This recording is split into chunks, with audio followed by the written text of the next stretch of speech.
Hi hello study time ടിപ്സിലേക്ക് എല്ലാവർക്കും സ്വാഗതം. എൻ്റെ വീഡിയോസ് കുറച്ച് പേർക്കെങ്കിലും ഉപകാരപ്പെട്ടു എന്ന് അറിഞ്ഞതിൽ ഒരുപാട് സന്തോഷമുണ്ട്. നിങ്ങൾ റീപ്ലൈ തന്നതിലും താങ്ക് യു. ഇന്ന് പുതിയൊരു ചാപ്റ്ററാണ് നമ്മൾ സ്റ്റാർട്ട് ചെയ്യുന്നത്, വർക്ക് ആൻഡ് എനർജി. ചാപ്റ്റർ തുടങ്ങുമ്പോൾ തന്നെ രണ്ട് കുട്ടികളിൽ നിന്ന് സംസാരിക്കുന്ന ഒരു പിക്ചറാണ് നമുക്ക് തന്നിരിക്കുന്നത്. ഒരു ഡാം കാണാൻ പോകുന്ന കുട്ടികളാണെന്ന് തോന്നുന്നു. അതിലൊരു കുട്ടി പറയുന്നത് huge amount of electricity is generated using this water stored in the dam. അപ്പോൾ ആ കുട്ടി എന്താ പറയുന്നത്, വലിയൊരളവ് ഇലക്ട്രിസിറ്റി ഉൽപ്പാദിപ്പിക്കുന്നത് ഈ ഡാമിലെ ജലം ഉപയോഗിച്ചാണെന്നാണ് ഒരു കുട്ടി പറയുന്നത്. അപ്പോൾ മറ്റേ കുട്ടി എന്തോ പറയുന്നുണ്ട്, how does this water get so much energy. അപ്പോൾ ആ കുട്ടി എന്താ പറയണേ, ഈ ജലത്തിന് എവിടെ നിന്നാണ് ഇത്രയും അധികം എനർജി കിട്ടുന്നത് എന്ന്. നിങ്ങൾ ഡാം കണ്ടിട്ടില്ലേ? കണ്ടിട്ടുണ്ടാവുമെന്ന് വിചാരിക്കുന്നു. ഞാൻ ഭൂരിഭാഗം പേര് കണ്ടിട്ടുണ്ടാവും. അപ്പോൾ നിങ്ങൾക്ക് തോന്നിയിട്ടുണ്ടോ ഈ ജലത്തിൽ നിന്നും എങ്ങനെയാണ് ഇലക്ട്രിസിറ്റി ഉണ്ടാക്കുന്നതെന്ന്? അങ്ങനെ എന്തെങ്കിലും ഡൗട്ട് നിങ്ങൾക്ക് തോന്നിയിട്ടുണ്ടോ? ആരുടെടുത്തെങ്കിലും ചോദിച്ചിട്ടുണ്ടോ? നിങ്ങൾ അതിൻ്റെ ആൻസർ കിട്ടിയിട്ടുണ്ടോ?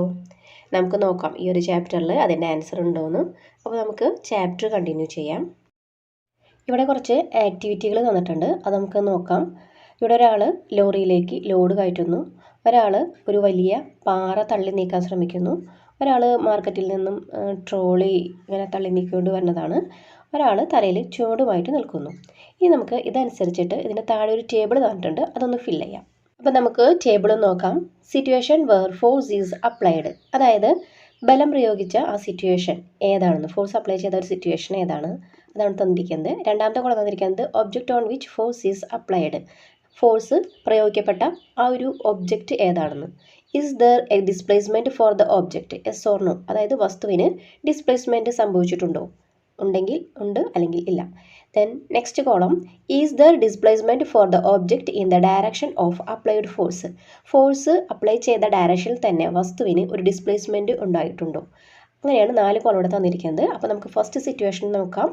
Loading goods on to a lorry, ഇവിടെ ഒരു ലോറിയിലേക്ക് ചുവടുകൾ കയറ്റാണ് അല്ലേ. ഇവിടെ object on which force is applied, അതായത് ബലം പ്രയോഗിക്കപ്പെട്ട വസ്തു ഏതാണെന്ന്, ലോഡിലേക്കാണ് ബലം പ്രയോഗിക്കുന്നത് അല്ലേ.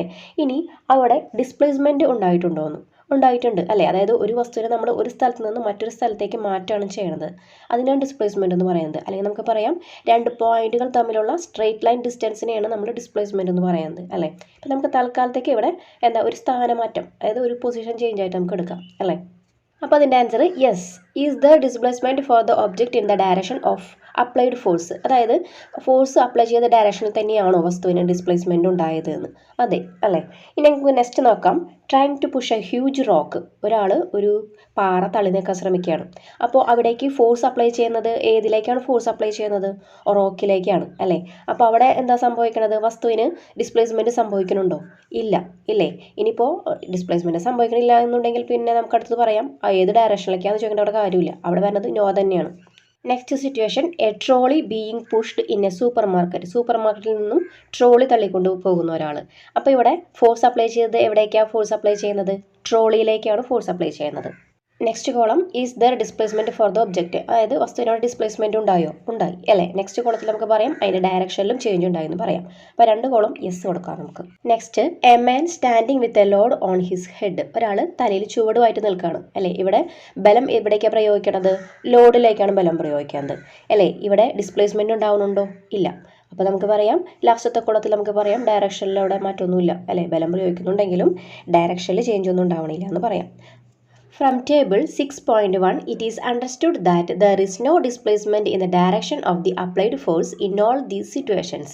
തന്നിരിക്കുന്ന ആ ടേബിളിലെ സിറ്റുവേഷൻസിൽ നിന്ന് നമുക്ക് ഒരു കാര്യം മനസ്സിലാകും, എല്ലാ സിറ്റുവേഷൻസിലും ഫോഴ്സ് അപ്ലൈ ചെയ്യുന്ന ഡയറക്ഷനിൽ വസ്തുവിന് ഒരു ഡിസ്പ്ലേസ്മെൻറ്റ് ഉണ്ടാകുന്നില്ല എന്ന് മനസ്സിലാകും. അപ്പോൾ നമുക്ക് ഇതിൽ നിന്ന് വർക്കിൻ്റെ ഡെഫിനിഷനിലേക്ക് വരാം. അതായത് work is said to be done by a force if there is a displacement for the object in the direction of the applied force.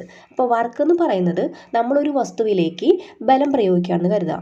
ബലം പ്രയോഗിച്ച ദിശയിലാണ് ആ ഒരു വസ്തു മൂവ് ചെയ്യുന്നതെങ്കിൽ നമുക്ക് പറയാം ആ വസ്തുവിൽ വർക്ക് ചെയ്തു എന്ന് പറയാം.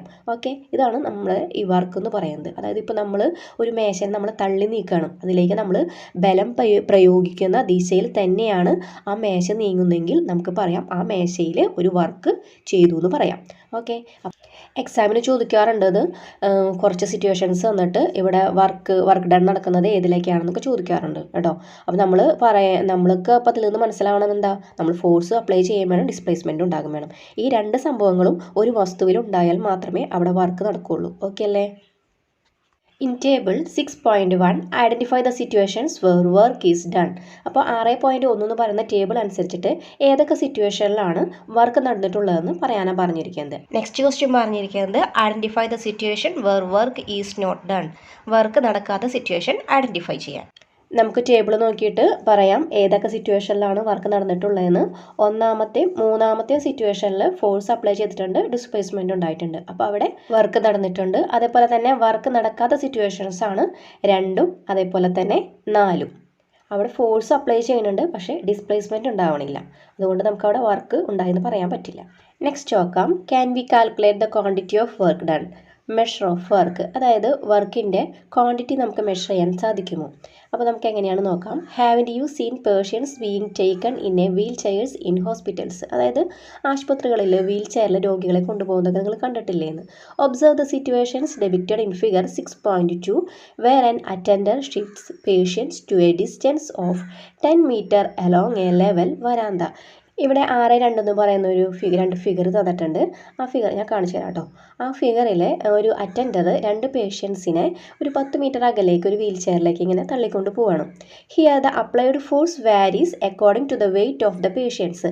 ഇവിടെ ഈ പേഷ്യൻസിൻ്റെ ഭാരത്തിലുള്ള വ്യത്യാസത്തിനനുസരിച്ചിട്ട് അതിൽ പ്രയോഗിക്കേണ്ട ഫോഴ്സിൻ്റെ അളവിൽ വ്യത്യാസം വരും അല്ലേ. Isn't it because the frictional force on the wheel chair increases as the patients weight increases. അതായത് പേഷ്യൻറ്റിൻ്റെ വെയ്റ്റ് കൂടുന്നതിനനുസരിച്ചിട്ട് അതിന്മേൽ അനുഭവപ്പെടുന്ന, അതായത് വീൽ ചെയറിൽ അനുഭവപ്പെടുന്ന ഫ്രിക്ഷണൽ ഫോഴ്സ് ഇൻക്രീസ് ചെയ്യുകയാണ് ചെയ്യുന്നത് അല്ലേ. ഞാൻ ഈ ഫിഗർ കാണിച്ചു തരാം. ഫസ്റ്റത്തെ സിറ്റുവേഷനിൽ വളരെ ക്ഷീണിച്ച ഒരു മുത്തശ്ശിയാണ് അല്ലേ. ആ മുത്തശ്ശീനെ 10 മീറ്ററൊക്കെ എത്തിക്കണമെന്നുണ്ടെങ്കിൽ ഫോഴ്സ് ഒന്നും അപ്ലൈ ചെയ്യേണ്ട, ഒന്ന് ഊതിക്കണ്ടിട്ടുണ്ടെങ്കിൽ ആളങ്ങ് പറന്നോളും. 10 മീറ്റർ അല്ല 20 മീറ്റർ അങ്ങ് പറക്കും. പക്ഷേ രണ്ടാമത്തെ ഫിഗറിലേക്ക് വരുമ്പോൾ അച്ചാച്ചന് നല്ല വെയിറ്റൊക്കെ ഉണ്ട്. ആ വയറ് കണ്ടാലറിയാം അല്ലേ. ആൾ നല്ല ഫുഡൊക്കെ അടിച്ച് എന്തോ വയറിന് അസുഖമൊക്കെ വന്ന് നടക്കാനൊന്നും പറ്റാണ്ട് ഡോക്ടറെ കാണാൻ വന്നിരിക്കുകയാണ്. അപ്പോൾ നമുക്ക് അദ്ദേഹത്തെ ഒരു 10 മീറ്റർ കൊണ്ടുപോകണമെന്നുണ്ടെങ്കിൽ എന്തായാലും നമുക്ക് ഫോഴ്സ് അപ്ലൈ ചെയ്യണം. അപ്പോൾ 2 സിറ്റുവേഷനിലും അപ്ലൈ ചെയ്യുന്ന ഫോഴ്സ് എന്ന് പറയുന്നത് ഡിഫറെൻ്റ് ആണ്. നമുക്ക് ഇതിൽ നിന്ന് മനസ്സിലാക്കാൻ സാധിക്കും. അപ്പോൾ നമുക്കിതിൻ്റെ ബാക്കി ഭാഗം നോക്കാം. Patients on the wheelchair are to be shifted to a distance of 10 meter. തന്നിരിക്കുന്ന 2 സിറ്റുവേഷൻസിലും പേഷ്യൻസിനെ കൊണ്ടുപോകേണ്ട ദൂരം എന്ന് പറയുന്നത് 10 മീറ്റർ ആണ്. A force of 40 newton is to be applied on the wheel chair in situation 1. അപ്പോൾ ഫസ്റ്റത്തെ സിറ്റുവേഷനിൽ വീൽ ചെയറിലേക്ക് അപ്ലൈ ചെയ്യേണ്ട ഫോഴ്സ് എന്ന് പറയുന്നത് 40 ന്യൂട്ടൺ ആണ്. The force needed is 70 newton in situation 2. അപ്പോൾ രണ്ടാമത്തെ സിറ്റുവേഷനിൽ ആ വീൽ ചെയറിലേക്ക് പ്രയോഗിക്കേണ്ട ഫോഴ്സ് എന്ന് പറയുന്നത് 70 ന്യൂട്ടൺ ആണ്. In both the cases wheel chair was taken at the same speed along the same path. ഈ 2 സിറ്റുവേഷൻസിലും വീൽ ചെയർ സെയിം സ്പീഡിൽ സെയിം പാത്തിലൂടെയാണ് കൊണ്ടുപോയത്. The displacement of the wheel chair is also the same. അപ്പോൾ ഇവിടെ wheel ചെയറിനുണ്ടായ displacement എന്ന് പറയുന്നത് 2ലും തുല്യമാണ്.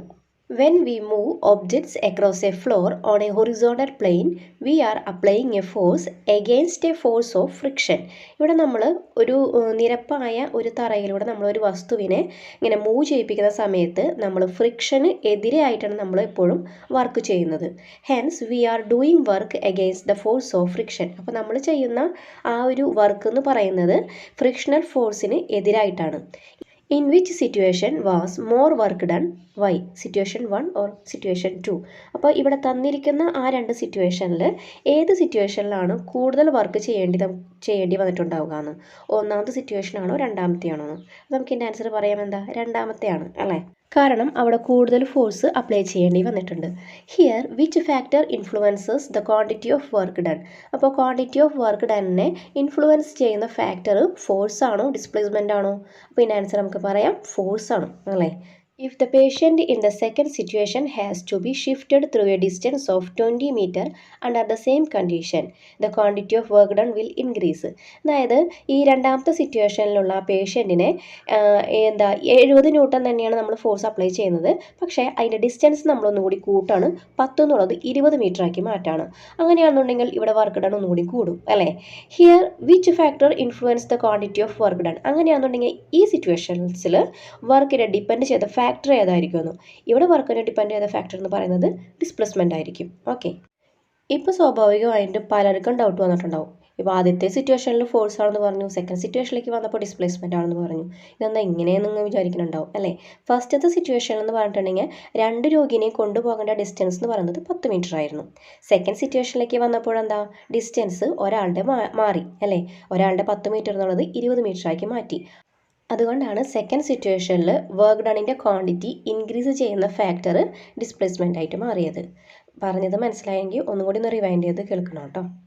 അപ്പോൾ നിങ്ങളടുത്ത് പറഞ്ഞിരിക്കുന്നത് ഫാക്ടേഴ്സ് ഇൻഫ്ലുവൻസിങ് വർക്ക് ഡൺ ഏതൊക്കെയാണെന്ന് ചോദിച്ചിരിക്കുന്നത്. ഒന്ന് ഫോഴ്സും ഒന്ന് ഡിസ്പ്ലേസ്മെൻറ്റും ആണ്.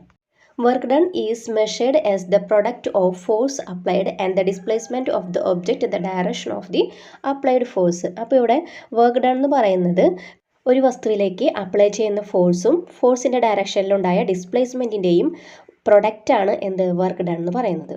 When a force F Newton is continuously applied on a body and if the displacement in the direction of the applied force is S meter, then the work done by the force on the body will be is equal to എന്ത് വരും, work done is equal to force into displacement. അതായത് ഒരു F newton force തുടർച്ചയായിട്ട് നമ്മൾ ഒരു വസ്തുവിൽ പ്രയോഗിക്കുന്ന സമയത്ത് ആ ഫോഴ്സ് പ്രയോഗിച്ച ദിശയിൽ തന്നെ വസ്തുവിന് ഒരു S മീറ്റർ ഡിസ്പ്ലേസ്മെൻറ്റ് ഉണ്ടായെന്നാണ് പറയുന്നത്. അങ്ങനെയാണെന്നുണ്ടെങ്കിൽ ആ വസ്തുവിലുണ്ടായിട്ടുള്ള വർക്ക് ഡൺ എന്ന് പറയുന്നത് ഫോഴ്സ് ഇൻറ്റു ഡിസ്പ്ലേസ്മെൻ്റ് ആയിരിക്കും. അതായത് ഫോഴ്സ് എന്ന് പറയുന്നത് എഫും ഡിസ്പ്ലേസ്മെൻറ്റ് എന്ന് പറയുന്നത് എസ്സും, അതായത് W is equal to FS ആയിരിക്കും. The unit of work is equal to unit of force into unit of displacement. ഫോഴ്സിൻ്റെ യൂണിറ്റ് എന്ന് പറയുന്നത് ന്യൂട്ടണും ഡിസ്പ്ലേസ്മെൻറ്റ് യൂണിറ്റ് എന്ന് പറയുന്നത് മീറ്ററുമാണ്. അപ്പോൾ നമുക്ക് യൂണിറ്റ് ഓഫ് വർക്ക് എന്ത് വരും, ന്യൂട്ടൺ മീറ്റർ വരും. You have understood that the unit of work is Newton meter. It is known as Joule in SI unit, named in honor of the scientist James Prescott Joule. ഇതിൽ നിന്ന് നമുക്ക് മനസ്സിലായി work ഡണിൻ്റെ unit എന്ന് പറയുന്നത് newton metre ആണെന്ന്.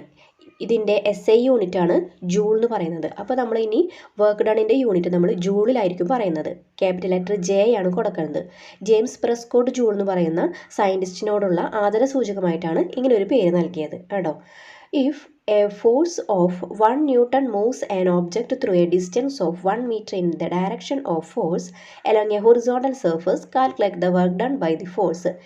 ഇവിടെ പറഞ്ഞിരിക്കുന്നത് ഒരു വസ്തുവിൽ 1 ന്യൂട്ടൺ ഫോഴ്സ് അപ്ലൈ ചെയ്തപ്പോൾ അപ്ലൈ ചെയ്ത ഡയറക്ഷനിൽ ആ വസ്തുവിന് 1 മീറ്റർ ഡിസ്പ്ലേസ്മെൻറ്റ് ഉണ്ടായെന്നാണ് പറഞ്ഞിരിക്കുന്നത്. അപ്പോൾ ഇവിടെ വർക്ക് ഡൺ കണ്ടുപിടിക്കാനാണ് പറഞ്ഞിരിക്കുന്നത്. നമുക്ക് ഇക്വേഷൻ വരുന്നത് W is equal to FS ആണ്. F ഇവിടെ തന്നിട്ടുണ്ട്, 1 ന്യൂട്ടനാണ് തന്നിട്ടുണ്ട്. ഡിസ്പ്ലേസ്മെൻറ്റ് S എന്ന് പറയുന്നത് 1 മീറ്റർ ആണ്. അങ്ങനെയാണെന്നുണ്ടെങ്കിൽ work done W is equal to F into S ആണ്. അതായത് 1 into 1 is equal to 1 newton metre നമുക്ക് കിട്ടും. If a force of 1 Newton is applied on an object and the object is displaced by 1 meter in the direction of the force, then the work done on the object by the force is 1 joule. ഇവിടെ പറയുന്നത് ഒരു വസ്തുവിൽ 1 newton force apply ചെയ്യുമ്പോൾ ആ force apply ചെയ്ത ഡയറക്ഷനിൽ ആ വസ്തുവിന് 1 മീറ്റർ ഡിസ്പ്ലേസ്മെൻറ്റ് ഉണ്ടാകുന്നുവെങ്കിൽ ആ വസ്തുവിൽ ഉണ്ടായ വർക്ക് ഡൺ എന്ന് പറയുന്നത് 1 ജൂൾ ആയിരിക്കും എന്നാണ് പറഞ്ഞിരിക്കുന്നത്. അപ്പോൾ നിങ്ങൾക്ക് ഈ വർക്ക് ഡൺ എന്താണെന്ന് മനസ്സിലായല്ലോ. ഇതുവരെ പറഞ്ഞ കാര്യങ്ങളൊന്ന് ചുരുക്കി പറയാം. വർക്ക് ഡൺ എന്ന് പറഞ്ഞിട്ടുണ്ടെങ്കിൽ ഒരു വസ്തുവിൽ ഒരു ഫോഴ്സ് അപ്ലൈ ചെയ്യുക, ഫോഴ്സ് അപ്ലൈ ചെയ്ത ഡയറക്ഷനിൽ ആ വസ്തുവിൻ്റെ ഡിസ്പ്ലേസ്മെൻറ്റ് ഉണ്ടാകുക. ഇതാണ് വർക്ക് ഡൺ എന്ന് പറയുന്നത്. ഇനി വർക്ക് ഡണ്ണിനെ ഡിപ്പെൻഡ് ചെയ്യുന്ന ഫാക്ടർ എന്ന് പറയുന്നത് ഫോഴ്സും ഡിസ്പ്ലേസ്മെൻറ്റും ആണ്. അതിൻ്റെ യൂണിറ്റ് എന്ന് പറയുന്നത് ഫോഴ്സിൻ്റെ യൂണിറ്റ് ന്യൂട്ടണും ഡിസ്പ്ലേസ്മെൻറ്റ് യൂണിറ്റ് എന്ന് പറയുന്നത് മീറ്ററാണ്. അപ്പോൾ വർക്ക് ഡണ്ണിൻ്റെ യൂണിറ്റ് എന്ന് പറയുന്നത് ന്യൂട്ടൺ മീറ്ററാണ്. ഇതിനെയാണ് ജൂൾ എന്ന് പറയുന്നത്. ഓക്കെ അല്ലേ. ഇതോടുകൂടി ഫസ്റ്റ് പാർട്ട് ഞാനിവിടെ അവസാനിപ്പിക്കുകയാണ്. നിങ്ങൾക്ക് ഇതുവരെ പറഞ്ഞതിൽ എന്തെങ്കിലും ഡൗട്ട് ഉണ്ടെങ്കിൽ കമൻറ്റ് ബോക്സിൽ ചോദിക്കാം. നിങ്ങൾക്ക് വീഡിയോ ഉപകാരപ്പെട്ടു എന്ന് തോന്നുകയാണെന്നുണ്ടെങ്കിൽ ഫ്രണ്ട്സിന് ഷെയർ ചെയ്യാം. ഇതിൻ്റെ സെക്കൻഡ് പാർട്ട് വീഡിയോ ആയിട്ട് നമുക്ക് വീണ്ടും കാണാം. അതുവരേക്കും ബൈ.